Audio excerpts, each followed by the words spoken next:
안녕하세요. 건축극락으로 다시 돌아왔습니다. 반갑습니다. 두 분 건축사님. 네, 반갑습니다. 네, 안녕하세요. 네. 네. 오늘은 특별한 시간인 것 같은데요. 네, 공부하는 시간. 네, 저희가 프로젝트 위주로 말씀드리는데 네. 중간중간 쓸데없는 약간 어쨌든 좋아요. 제가 개인적으로 되게 관심 있는 분야기도 하고 그래서 제목인 동양의 건축 그림 방법에서 건축 그림과 도면 이야기 이렇게 지었는데 건축가가 얘기하는 게 도면이잖아요. 네. 도면이라는 거는 어쨌든 저희가 만들어낸 건 아니고 이제 저희도 교육을 받아서 해왔던 방식인데 서양에서 온 거고 예전에 우리 고려나 조선시대에는 건축물을 어떻게 표현했는지 그런 거가 좀 궁금하기도 하고 이런 거 좀 이렇게 소개해드리려고 간단하게 준비를 했었습니다. 좀 질문부터 시작해보면은 저희가 뭐 그냥 평면도, 투시도, 도감도 이런 거는 사실 건축가가 아니더라도 이렇게 흔히들 많이 쓰시는 표현들이잖아요. 근데 이런 것들은 결국 유럽 그러니까 르네상스 이후에 체계화되고 그런 것들이 이제 저희한테 이식이 되어온 것들인데 뭐 건축이라는 거는 서유럽에만 있던 건 아니고 뭐 아시아에도 굉장히 많은 건축물들이 있는데 근데 그런 것들은 이제 어떤 도면이라든지 혹시 뭐 도서 이런 걸 바탕으로 지어졌는지 질문으로 좀 시작해 아시나요, 기피디님? 이거 네. 비슷한 게 우리 조선에는 오선지가 없었잖아요. 오선지가 뭐예요? 음악에 네네네. 그래서 세종대왕이 만들었던 게 있다라는 얘기 들은 적이 있었거든요. 그런 식이었을 것 같아요. 저는 이집트 그 왜 사람 이렇게 이상하게 앞보고 옆보고 막 그렇듯이 우리 그 동양도 건물을 그렇게 위에서 본 듯 앞에서 본 듯 그렇게 그리지 않았을까? 한꺼번에. 네. 질문 속에 답이 있긴 한 건데 그래서 사실 뭐 서양에는 도면이라고 부르기도 하는데 동양에는 이제 그게 뭔지 보통 저희가 잘 모르거든요. 오늘은 제가 어떤 뭐 결론을 말씀드리거나 굉장한 지식을 전달해 드리는 건 아니고 그냥 이런 게 있다. 근데 소개 정도만 재밌죠 그런 거. 네네. 그래서 한 크게 세 가지 정도 해서 이제 아시아에서는 보통 건축 그림이라고 표현하거든요. 네네. 그림과 도면은 뭐가 차이 있는 건지 이게 어쨌든 사상을 기반으로 하는 거다 보니까 그거에 따라서 어떻게 표현이 달라지는지 이 세 가지 정도로 좀 말씀을 드리려고 합니다. 도면이라는 거를 네이버에 쳐보면 정의라고 하죠. 네. 두 가지 정도 나오더라고요. 기능과 구조, 배치를 그린 그림. 여기도 이제 그림이란 말이 좀 들어가긴 하는데 네이버에서는 시설이나 장치 이런 것들을 대상화해서 그걸 평면에 표현한 기록 뭐 이렇게 표현을 하거든요. 근데 이제 아시아에서는 이미 이제 건축 그림이라는 것이 존재했는데 건축 그림이라는 건 학술적으로 정의된 용어는 아니고 그냥 요거를 이제 공부하시는 분들 서양 미술사라든지 예술사 이런 공부하시는 분들이 일반적으로 많이 쓰시는 표현이긴 하거든요. 잘 개념이 정립 안 된 거죠. 그림이라고 이제 약간 좀 추상적으로 표현하니까 도면과 그림 어떤 그 경계에 어디에 있는 건데 구체적으로 이제 그림부터 말씀드리면 위에 보이는 그림은 이제 화성전도 수원화성을 그린 그림이고 아래쪽은 동골도락에서 이제 창덕궁을 그린 그림인데 이 동골도라는 그림은 굉장히 유명한 그림.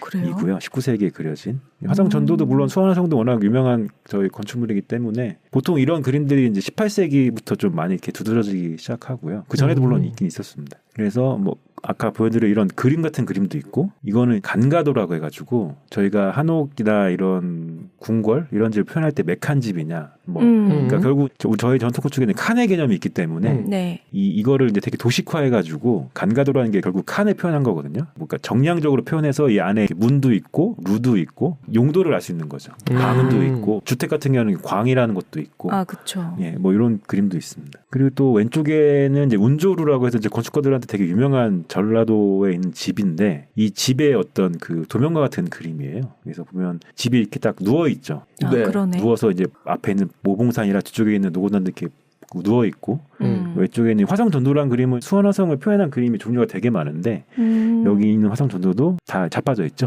네네네. 쉽게 표현하면. 근데 우린 다 알아보겠어요. 신기하네. 네. 그리고 이것도 되게 유명한 그림인데 이제 화성능행도라고 해서 그 정조대왕이 이제 어머니 회경궁 씨를 모시고 수원 화성을 행차하는 그림을 병풍으로 표현한 그림들인데 뭐 이런 그림 보면 안에 있는 이제 인물들도 있지만 이제 건축물이나 이런 것도 좀 표현되어 있고 고상도를 좀 구하기는 어려워가지고 확대해 보면 이런 모습이죠. 그 이건 5코 정도라고 이게 별설을 그린 그림인데 여기도 보면 아래쪽에 초가집하고 이런 기와집이 누워가지고 그려져 있는 표현들이 있고요. 와, 표현하려고 엄청 노력했다는 느낌이 드네요. 네. 인평대군 방전도라고 해서 이거 좀 확대해 보면 여기도 이제 그 기와집과 담장 뭐 이런 행랑채 이런 것들을 이렇게 눕히기도 하고 수직으로 그리기도 하고 뭐 그러네요. 이런 것들을 표현을 한 그림들이 저 있고요. 옆에 오른쪽 중간은 좀 많이 이상하게 누웠네요.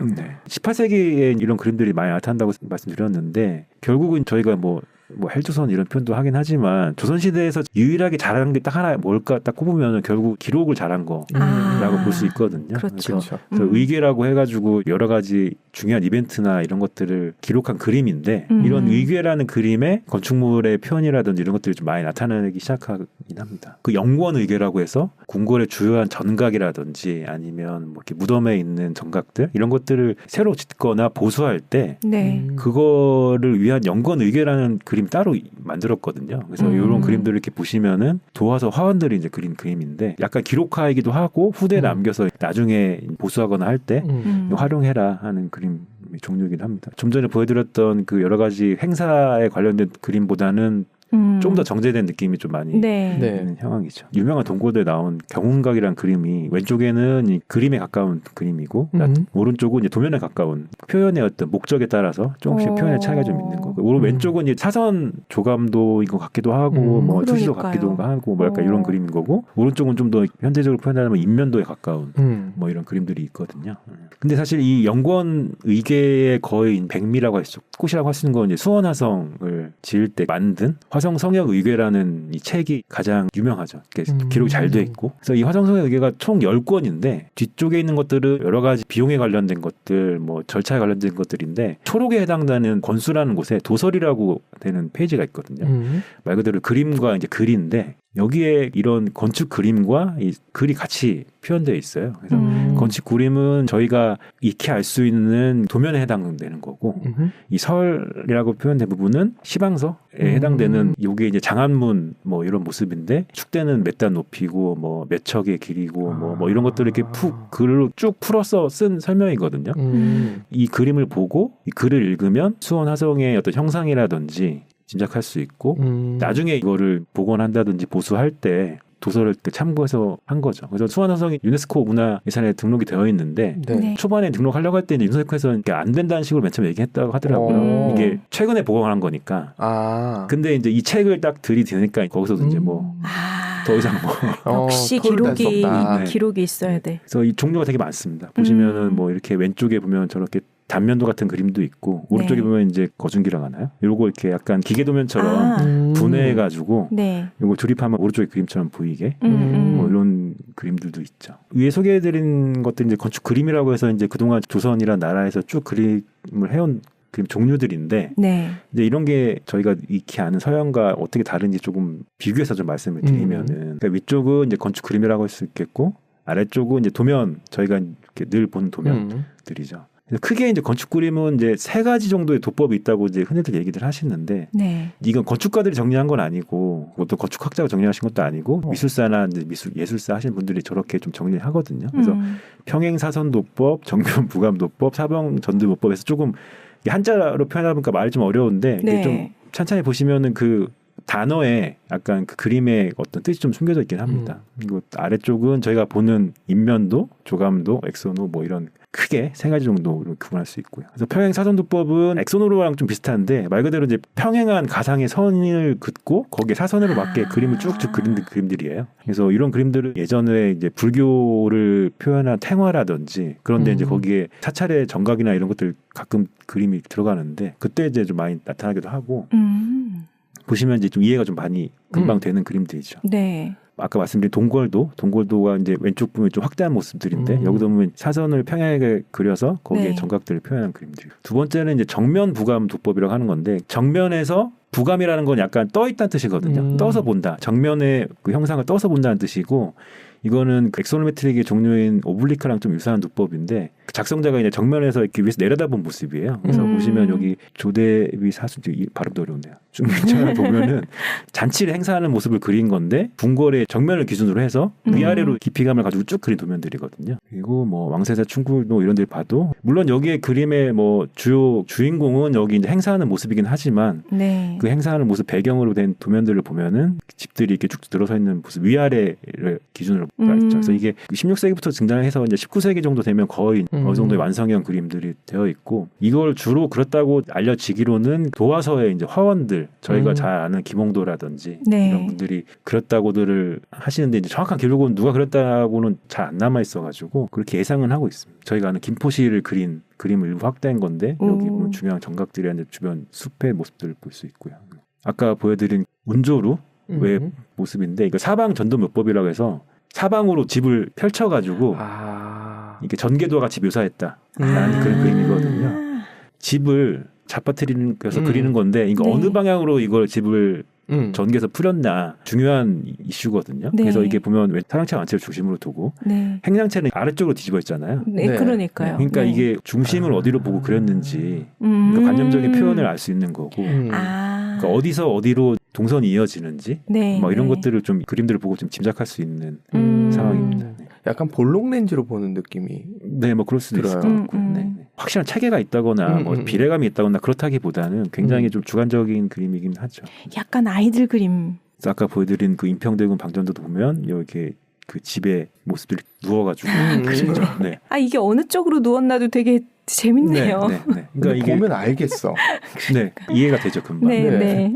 그게 신기해. 제멋대로 높인 것 같은데 보면 알겠어. 뭔가 중심이 있어. 이게 숙천제하도라고 해서 호조라고 해서 저희 6조거리 예전에 조선시대 있었는데 호조가 기획경제부에 해당된다고 하는데 보시면 이 아래쪽이 이제 행랑채고 위쪽으로 가면서 이제 중요한 실들이 있는데 내부에서 아래로 넘어지게 이제 집을 그렸다는 게 결국 자기중심적인 그림이 있는 거죠. 오크 정도 말씀드린 대로 초가집에서 기와집까지 넘어가는 그림에서 봤을 때 이제 마당을 중심으로 어디가 중심인지를 볼 수 있는 그림들이고요. 준비하면서 되게 방대하고 역사와 미술과 뭐 문화와 이런 거 다 알고 하는 거기 때문에 뭐 제가 뭐 거기에 대해까지는 아는 게 미천해가지고 오늘 보여드리는 거는 그냥 이런 게 있구나 뭐 해서 어디 박물관이나 미술관 갈 때 이렇게 보시면 뭐 재밌을 만한 그림. 다르게 표현했구나라는 걸 좀 알게 되네요. 이걸 또 도식화해서 그려보면은 아래에서 위로 올라갈 때 어느 게 보이는지 그동안 건축 그림을 그렇게 설명드렸고 서유럽의 건축 도면은 저희가 이제 늘 보던 건데 어려운 말인데 정투용도라고 해요. 평면, 이면, 단면을 표현할 때 나와 대상 사이에 가상의 면이 있어가지고 거기를 말 그대로 투영해서 본다는 뜻이거든요. 그래서 중요한 거는 왜곡이 없이 그린다. 뭐 그게 가장 중요하고요. 두 번째는 투시도. 투시도는 소시점이 있는 원근법을 가진 르네상스 시대에 소시점이 있는 원근법을 발견하게 되면서 가장 먼저 이거를 그려서 책을 쓴 사람이 이제 알베르티의 해화론이라는 책에 나오는 건데 뭐 관심 있으면 읽어보시면 좋긴 한데 거긴 또 그거만을 위한 또 새로운 분야이기 때문에 특정 시점에서 본 그림 뭐 눈에 보이는 대로 그린다. 원근법이 있다. 그러니까 원근법이 발견된 게 되게 중요하다. 뭐 르네상스 시대 이후에 뭐 그럼 그 정도만 알아두시면 좋을 것 같습니다. 세 번째는 엑소노메트릭. 각도에 따라서 이제 저희가 엑소노메트릭, 아이소메트릭 뭐 이렇게 표현도 하는데 요거는 입방체를 틀어가지고 표현하는 그림이고 가장 쉽게 볼 수 있는 게 이런 왼쪽에 있는 그림들. 오른쪽은 뭐 평면도 인면도 단면도 이렇게 하나의 세트여가지고 건축가들이 작업할 때나 아니면 프리랜서를 할 때 생산할 때 가장 많이 그리는 그림들이긴 하죠. 그래서 비슷하면서도 다른 좀 체계거든요. 그러니까 정면 부건도법과 저희가 이제 그린 그림들 인면 오빌라든지 좀 표현 사선도법도 엑소노메트릭과 유사하기도 하면서 저희가 이제 가장 많이 보는 이 엑소노메트릭은 아파트 분양 나오는 맞아요. 제일 많이 볼 수 있죠. 방 3개 화장실 2개 나오는지 안 나오는지 뭐 이런 거를 보는 것들이고요. 네. 저희가 이제 이런 그림들이 평형 사선도법이라든지 뭐 이런 정면 부감도법 이런 것들이 물론 중국에서 들어온 거긴 한데 그 자체로도 물론 체계가 있었지만 18세기부터 청나라를 통해서 그때 청나라의 유럽의 선교사들이 들어오고 하면서 새로운 문물들 들어오고 하면서 조선에도 투시도가 유입되기 시작해가지고 뭐 잘 아는 정약용이 뭐 이런 투시도법에 대한 책을 쓴 것도 있더라고요. 잘 알려주진 않았지만 정약용이 투시도를 보고 되게 감탄을 했던 것 같아요. 이렇게 정확하게 그리는 방법이 있을까? 뭐 이런 말들 좀 있고요. 그래서 뭐 이걸 이렇게 좀 이분법적으로 저희가 생각하기 쉽게 뭐 한자면 이제 동아시 쪽에서 부감이라고 해가지고 이걸 차이니즈 퍼스펙티브라고도 부르긴 하거든요. 떠서 보는 그림이고 아까 보여드린 대로 추상적이고 관념적이고요. 그래서 그 그린 사람의 주관적 경험을 잘 전달하는 게 중요하고 부분과 전체, 그러니까 하나의 대상이 문제가 아니라 그 부분을 둘러싸고 전체가 어떻게 관계를 맺고 있는지가 중요하고 서양에서는 이거를 뭐 여러 가지 표현을 쓰는데 영어로는 뭐 프로젝션이라고도 하고 뭐 퍼스펙티브라고도 하고 뭐 하는데 중요한 거는 이제 시점은 고정돼 있고 굉장히 이제 수학적이고 과학적이라는 거 비례에 근거하고 있다는 거 그래서 객관적으로 정보를 이제 전달하는 게 중요한 목적이어서 그냥 동양과 서양이 뭐 당연한 얘기지만 이제 어떤 세계관의 차이에 따라서 이런 표현의 방법이 좀 많이 달라지는 게 있는 것 같습니다. 건축이란 말이 사실은 뭐 우리가 만들어낸 말은 아니고 일본을 통해서 들어오는 말이긴 한데 저희는 예전에 이제 건축이란 말을 안 하고 조형이란 말을 썼거든요. 그러니까 궁궐을 조형한다 이렇게 한다든지 그래서 이 조형이라는 뜻이 영자가 이제 경영한다는 할 때 영자거든요. 그래서 이거를 제가 이제 찾아보면은 짓고 조직하고 경영하는 일이라고 하는데 결국은 건축물 하나가 중요한 게 아니고 전체의 뭐 주변 환경이라든지 자연이라든지 뭐 이런 요소들을 어떻게 잘 조화롭게 만드느냐 거기에도 또 관심이 많았던 것 같고 건축이라고 하는 아키텍처라는 거는 세운다는 뜻이 되게 많이 들어가 있거든요. 구축한다는 뜻. 되게 유명한 빌라 로툰다 이런 그림들을 보면은 주변도 물론 중요하긴 하지만 잘 닦여진 초원 위에 저런 오브제 같은 건물이 꽤 하나 서 있거든요. 그러니까 그 주변도 물론 중요하지만 이 건물 자체의 어떤 구축 방법이라든지 그 자체가 되게 중요한 방식이었다. 라고 제 나름대로 결정을 내렸습니다. 네. 저는 많이 동의합니다. 네. 네. 저나 많은 부분의 건축가들이 이제 아시아에서 태어났는데 사실은 뭐 이런 교육 한 번도 받아본 적은 없거든요. 대부분 다 이런 서양식 교육을 받았고 학교 다닐 때도 평면도 도면도 단면도 조감도 이런 것만 들었지 뭐 건축 그림이 뭔지 뭐 서양의 사선호법이 뭔지 이런 거는 한 번도 들어본 적 없고 그렇지만 저희가 설계한 한옥의 브레트에서 뭐 이런 건물들은 어쨌든 저희 아시아 문화권에서 보고 자란 거기 때문에 저희는 좀 이런 거를 바탕으로 좀 색다르게 좀 표현을 해보고 싶어가지고 그때 계속 보여드린 대로 이런 도면도 좀 그리고 수많은 도면보다는 그냥 이런 한 장이 어쩌면 더 되게 건물을 이해하거나 설명적일 때 좀 더 효과적일 때가 있더라고요. 그래서 뭐 계속 이제 이런 방법을 꾸준히 좀 그려 나가고 있고요. 예맥당이라든지 뭐 예전 보였던 어울리센터 이런 것들. 네. 건물 자체도 중요하지만 내부 공간이 어떻게 조직되고 관계를 맺는지 뭐 이런 것도 좀 많이 그리려고 하고 특히 이제 저가 이런 표현 방법에 좀 관심이 많아가지고 그리고 좀 남들이 안 한 걸 뭐 그려보려고 하다 보니까 뭐 이런 그림을 좀 많이 그려보고 있는 편이긴 합니다. 네. 그래서 은평에도 뭐 이렇게 그렸었고요. 저게 툴에서 자동으로 해주는 게 아니라 손을 많이 대야 되지 않나요? 저렇게 하려면? 저걸 이제 그릴 때 평면도랑 인면도를 베이스로 깔아놓고 다 그려야 됩니다. 그러니까. 네. 근데 좀 쉽진 않죠. 그러니까요. 아니 누가 시키지 않아도 해야 되는 거라서 쉬운 건 아니더라고요. 그러니까 자동화되어 있지 않은 거라서. 네. 그래서 청인당도 왼쪽에는 이런 정면 부감처럼 그리기도 하고 오른쪽은 제가 좀 도전하다가 막 다 못 그렸는데 이렇게 아까 사방 전면도법처럼 이렇게 막 펼쳐가지고 근데 이렇게 펼쳤을 때 좀 어려운 점은 이제 모서리가 좀 잘 해결이 안 되더라고요. 그러네요. 네. 그래서 뭐 그런 것들 어떻게 하면 더 표현을 잘 해볼 수 있을까, 막 이런 것들을 좀 고민하고 있는 편이고, 막 시간 남을 때 심심하면 막 그려보기도 하고, 막 그런 편인데 오늘 이렇게 아까 말씀드린 대로 소개만 해드리는 거고, 저도 아직 잘은 모릅니다. 뭐 학문적으로 정립된 분야도 아니고, 이렇게 건축가들한테 크게 막 관심 있는 분야도 아니고요. 되게 어려운 말로 결론을 지으면은. 결국은 건축이 시대의 표상이라고 하면은 그 표상을 재현하는 도구가 도면인데 무조건 막 평면도 단면도 조감도가 좋은 게 아니라 대상에 따른 적절한 표현 방식 이런 것에 대한 좀 더 탐구 혹은 뭐 도전 뭐 이런 게 좀 중요하지 않을까 해서 저희 사무실에도 좀 그런 것 많이 좀 관심을 가지고 있는 편입니다. 이상으로 좀 짧게 마치겠습니다. 네. 특허 냈으면 좋겠습니다. 특허까지는 아니고요. 아니 이제 뭐 스스로를 칭찬하자면 제가 이런 거 좀 그려갖고 막 인스타 올리고 하면은 요즘 한옥 설계하시는 분들이 좀 따라 그러시더라고요. 그러니까 선구자 역할을 하시는 거네요. 네, 재밌어 하시는 것 같아 보여서. 저도 재밌어요. 네, 좋네요. 근데 좀 많이 어렵기도 하고 뭐 지나치게 좀 너무 분석적으로 바라보지는 않는 건가? 그런 게 아니었을 텐데. 아니었을 수도 있는데. 그러니까 조선시대에 그렸을 때는 이렇게 또 새롭게 내가 하고 싶은 걸 만들어 나가고 완성시켜 나가시는 모습이 멋지게 보입니다. 네. 좋은 취미 생활이신 것 같습니다. 취미는 아니고요. 밥벌인가요? 관심 정도. 네. 좋습니다. 네, 오늘 시간 그럼 여기서 마치겠습니다. 감사합니다. 네, 감사합니다.